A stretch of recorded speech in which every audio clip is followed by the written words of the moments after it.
తెలంగాణలో ఈరోజు ఒక కీలకమైన మీటింగ్ జరిగింది. అదేంటంటే ప్రొడ్యూసర్లతోటి థియేటర్లు నడిపే ఓనర్లందరూ మీటింగ్. ఒక రకంగా అదే ప్రొడ్యూసర్లు థియేటర్లు, అదే ప్రొడ్యూసర్లు మళ్ళీ ఎగ్జిబిటర్లు.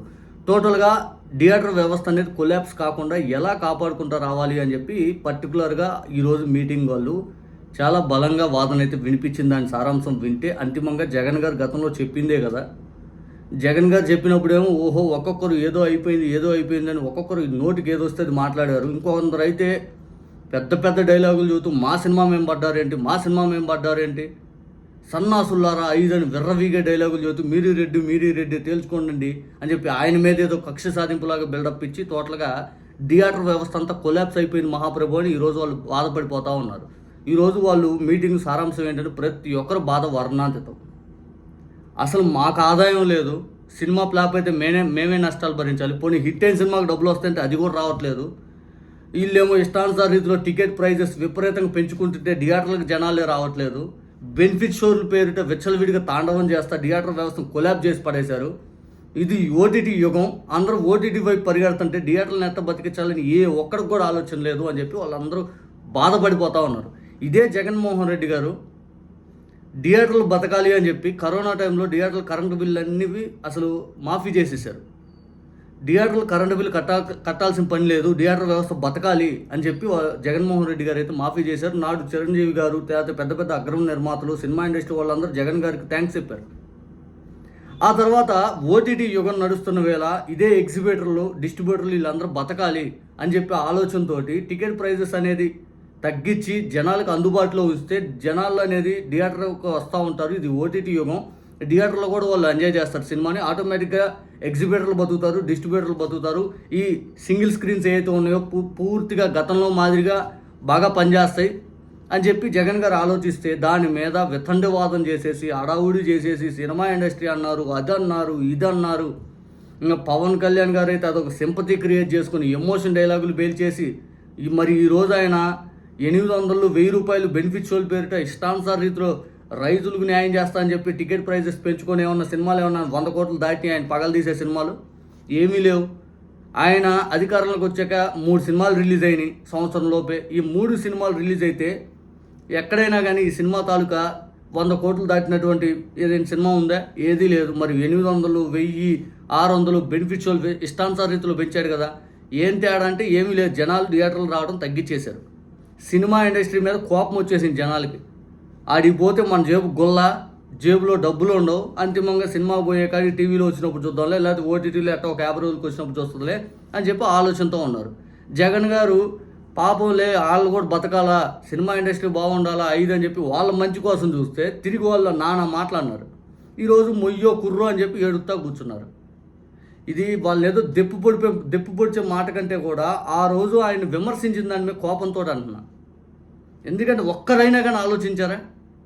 ఏ ఒక్కరైనా కానీ ప్రతి ఒక్కరు మీ స్వార్థం, మీ స్వలాభం చూసుకున్నారు. ఏదో అయిపోద్దని ఆయన ముందు చూపుతోటి మీకు చెప్పిన దాన్ని కూడా అసలు నానా మాటలు చేసేశారు.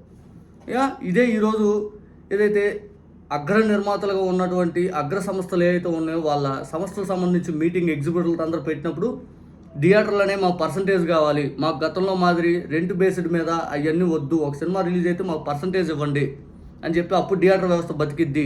టికెట్ రేట్లు మేము పెంచం, మీరు ఒకవేళ జీవోలు తీసుకొచ్చి మా ముఖాన్ని కొట్టినా కూడా మేము పెంచం, మేము ఇదే ఏ సినిమా అయినా ఒకటే ప్రైజ్, మేము ఇలాగే చేస్తాం అని చెప్పి ఈరోజు వాళ్ళు ఒక తీర్మానం చేసుకున్నారు. దాని తాలూకు ఒకసారి చూడండి. మా తీర్మానంలో అది కూడా ఉంది, థియేటర్ రేట్లు పెంచం. ఇది ప్రేక్షకులకు మేము ఇస్తున్న భరోసా. థియేటర్ల ఇక్కడ నుంచి మాత్రం టికెట్ రేట్లు గవర్నమెంట్ జీవో ఇచ్చిన థియేటర్ల రేట్లు పెంచాం. ఇప్పుడు తీసుకుంటామండి. పాటే జరిగినాయి, ఎన్నో జరిగిపోయినాయి. ఇప్పుడు అవన్నిటికి సవాలు చెప్పలేం కదా. ఇక్కడ నుంచి మాత్రం లేదు. ఇంకా లాస్ట్ నేను చిరంజీవి ఇద్దరం కలిసి కూర్చొని spend lot of time on that particular subject.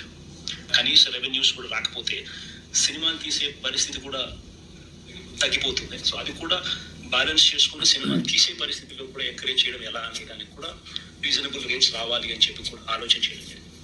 So we are to bring a fine balance between cinema చూసే ప్రజలకు కూడా మరి ఇబ్బంది పడకుండా ఉండే రీజనబిలిటీ తీసుకొస్తున్నాయి. At the same time cinema పరిశ్రమను పెంపొందించే విధంగా ఉండేట్టుగా ఒక ఫైన్ బ్యాలెన్స్ క్రియేట్ చేస్తూ రేట్స్ను కొంచెం మాడిఫై చేసినాం. సో ఆ రేట్స్ను కూడా I think by and large those rates seem to be going well. But at the same time we are fighting. ఇటువంటి మంచి నిర్ణయం తీసుకొని మీరు బాగుండాలా, మీ వ్యవస్థ బాగుండాలని చెప్పి పోరాడిన వ్యక్తి పైన నానా మాటలు వేసి అబండాలు వేసి తెలిసి తెలియక ఆయన ఏదో నోటికి వచ్చినట్టు మాట్లాడుతుంటే మీరందరూ ఆయన వెనక కిరాణా కొట్టు భజన థియేటర్లు బతకం 5 అని చెప్పి మాట్లాడారు. ఈరోజు బతుకుతున్నాయి. మరి ఈరోజు మీరే అధికారంలో ఉంది, ఇష్టానుసార రీతిలో జీవోలు తెచ్చుకుంటున్నారుగా. ఏముంది, జనాలు థియేటర్లు అనేది రావాలని చెప్పి కోరుకున్నారు ఆయన. ఇంకా మీకు చెప్పాలనుకుని చాలా చెప్పొచ్చు. ఇంతటితోటి ఏంటంటే పూర్తి స్థాయిలో ఈరోజు ఇంకా ఎందుకు ఆ మాట కూడా చెప్పేస్తాను. ఈ సినిమా ఎగ్జిబిటర్లు కరెక్ట్గా హరిహర వీరమల్లు సినిమాకు ముందు అంతా బంద్ చేసేస్తే నా సినిమాని ఆపడం బంద్ చేశారా అని చెప్పి ఆయన గారు గోల్ చేశారు. నా మీద రిటర్న్ గిఫ్ట్ ఇస్తాం మీకు 5 అని. నిజానికి వాళ్ళు ఆ రోజు అడిగింది ఏంటంటే, మీకు అంత దాంట్లో మాకు మా లాభదాయకంగా మా వ్యాపారం చూడండి, మాకు కొంచెం ఇబ్బంది ఉంది కదా, మా కోసం ఆలోచించండి అంటే ఈయనకి ఎక్కడ నెగిటివ్ ఇంపాక్ట్ వచ్చింది. టికెట్ రైతులు విపరీతంగా పెంచితే మేము ఇక్కడ థియేటర్లో మీ సినిమాని పెంచేస్తే మా థియేటర్లో లాభాలు రావు అని చెప్పి థియేటర్లో మొత్తం బంద్ పెట్టే కార్యక్రమం చేస్తే ఈయన దాన్ని టాపిక్ డైవర్షన్ చేయడం కోసం తన మీద ఒక కక్షలాగా పూర్తిగా ఇంకోవైపు డైవర్షన్ చేశాడు. ఈయన ఎప్పుడు ఈ సెన్సిటివ్గా తన వైపు తిప్పుకునే ఎమోషన్గా అవతను బ్లాక్మెయిల్ చేసేవి చేస్తూ ఉంటాడు ఆయన పవన్ కళ్యాణ్ గారు. ఆయన విధానాలు అలాగే ఉన్నాయి చూడండి. రెచ్చగొట్టడమా, ఎమోషన్ బ్లాక్మెయిల్ చేయటమా.